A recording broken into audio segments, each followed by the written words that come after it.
ఇలాగా ఉదయకాలం దేవుని ఒక వాక్యం, మేలు కలుగుటకే సమస్తము సమకూడి జరుగుతున్నవి. In all things God works for the good. రోమీలకు రాసినటువంటి పత్రిక 8వ అధ్యాయం 25వ వచనము. కాబట్టి ప్రతిదీ కూడా మన మేలు కొరకే దేవుడు చేసి ఉన్నాడు.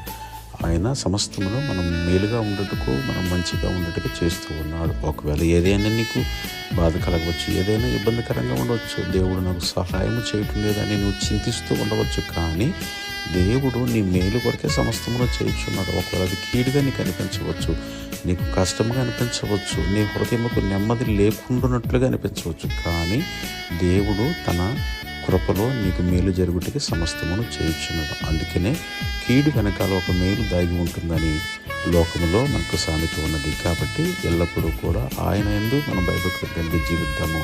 ఆయన ఏది చేసినా మన మేలు కొరకే చేస్తున్నాం. నమ్మి విశ్వాసం ఉంచుదాం. దేవుడు నిన్న తీరుగా దీవించునుగా.